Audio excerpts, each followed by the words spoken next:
Rachna, and I'm back with another interesting lesson.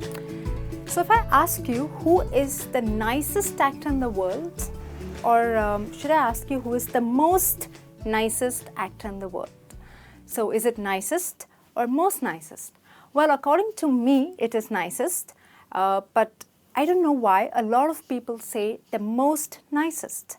And this is what today's lesson is about, using wrongly used English phrases. So people use common phrases or phrases that you use on daily basis incorrectly, yeah. And it is important to use English phrases correctly, especially those that you use on daily basis, right? So let's take a look at the first one: return back, revert back, and reply back.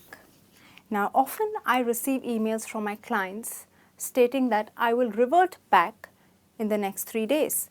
Or a lot of people say, if I ask a friend of mine, when are you returning from your holiday? She says, I'm returning back on the 2nd.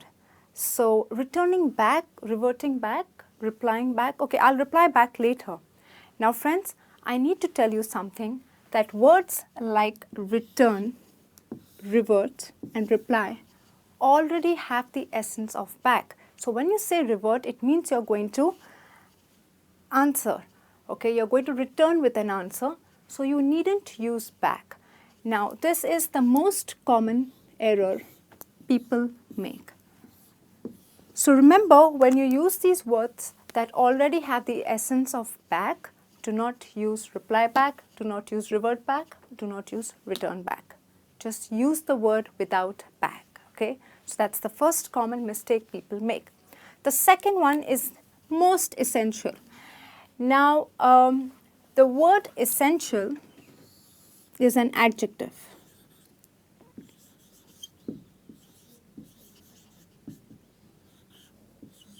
Okay. Now, this adjective means something that is basic, like food, clothing, and shelter are essential needs of a human being. But you don't say most essential. So remember, when you use the word essential, it stands alone. You need not use qualifiers like much, more, or most.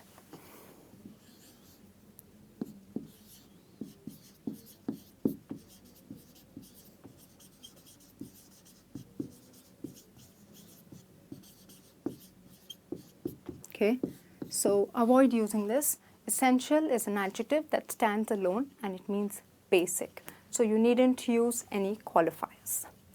The next one is the most happiest. That's what I said at the start of the lesson. So should we say the most nicest actor or the nicest actor?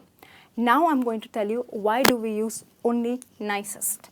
Now, happy is an adjective. It describes a state of feeling good or being in a good state.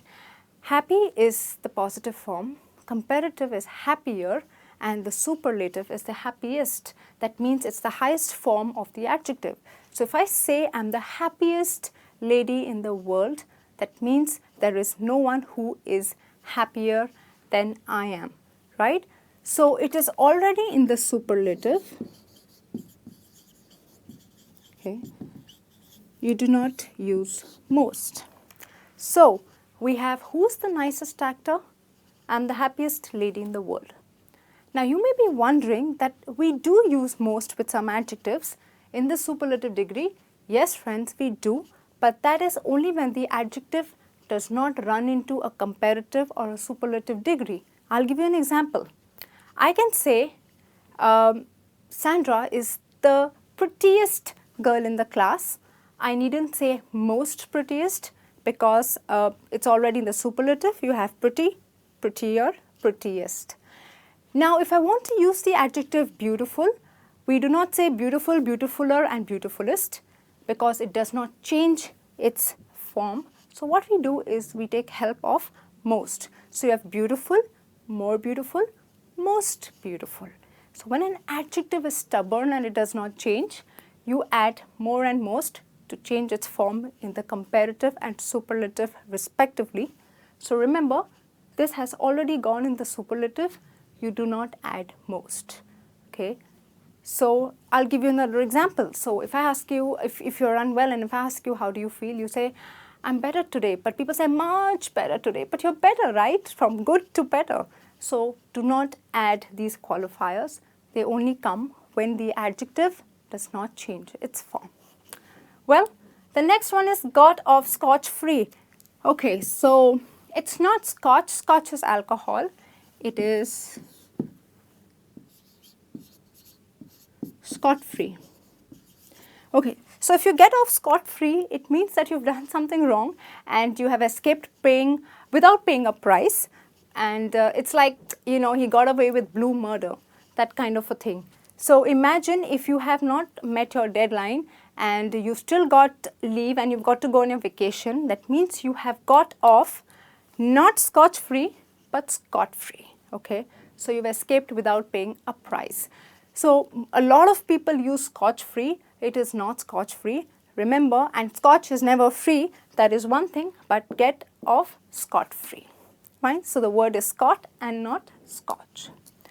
Let's see the next common phrase, wrongly used phrase, hair are long. Now, hair. So I have a lot of hair, okay, remember that, and not hairs. So there is one mistake that people use is hairs. So that's not hairs, okay. It is treated as a non-countable noun. So you always use it with a singular verb. Hair is long.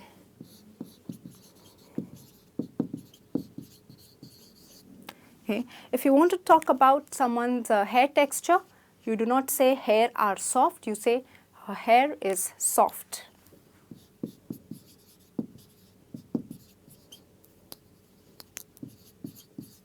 So remember friends, the trick is treat hair as a single entity followed by a singular verb, right? The next one is first come first serve. So I call up this cafe to book a table for dinner and they say that they do not take bookings, they do not reserve tables because their policy is first come first serve. The mistake here is first come first served. Okay, that means if you go there by 8, you will be served before a person who walks in at 8:30. So it's like first come first served. So at a lot of places, if you have noticed, it is written first come first serve, which is absolutely wrong. It is served. All right, so we have a first come first served, don't forget the D, first served policy, right? The next one and the most common one is give an exam. Now friends, you never give an exam, you take an exam, okay? Your examiner gives you the exam and you take an exam. So very common mistake people make when they talk about examinations. So if you're in, say, you are graduating, you say, I'm taking my exam and not giving my exam. So you remember, you do not give. Now, this is one of the most wrongly used phrase that I've come across, and I don't know why people use it this way, but remember, you take an exam and not give an exam.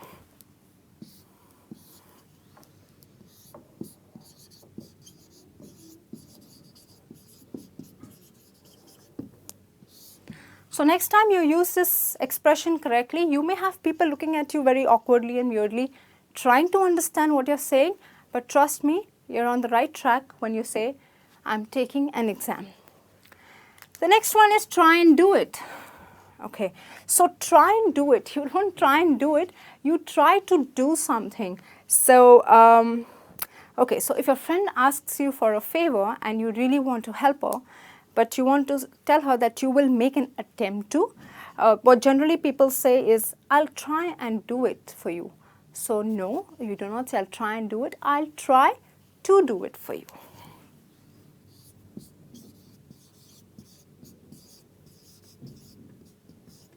Okay, so there is no and. Remember, you try to do something and not try and do something, right?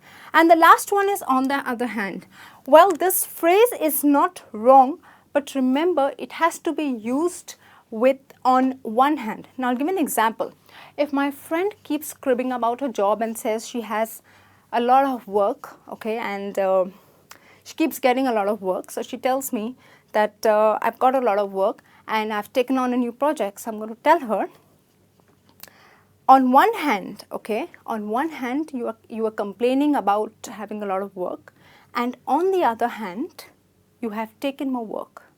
So my point is, you have to use on one hand, okay, then your sentence followed by on the other hand. I cannot tell her, you are complaining you have a lot of work and on the other hand you've taken more work. No, I have to use on one hand in first part of the sentence and on the other hand in the second part. So they complement each other, they come together. So a lot of people just casually put on the other hand in any part of the sentence, which is not correct. So remember, you can use it once you use on one hand followed by whatever on the other hand. Okay friends, so these are the basic wrongly used English phrases, and these are common phrases that we use in our daily spoken English. So remember, I'm sure now you can go ahead and use them correctly. I hope you enjoyed watching this lesson. I'll be back soon with a new lesson. Till then, take care and bye.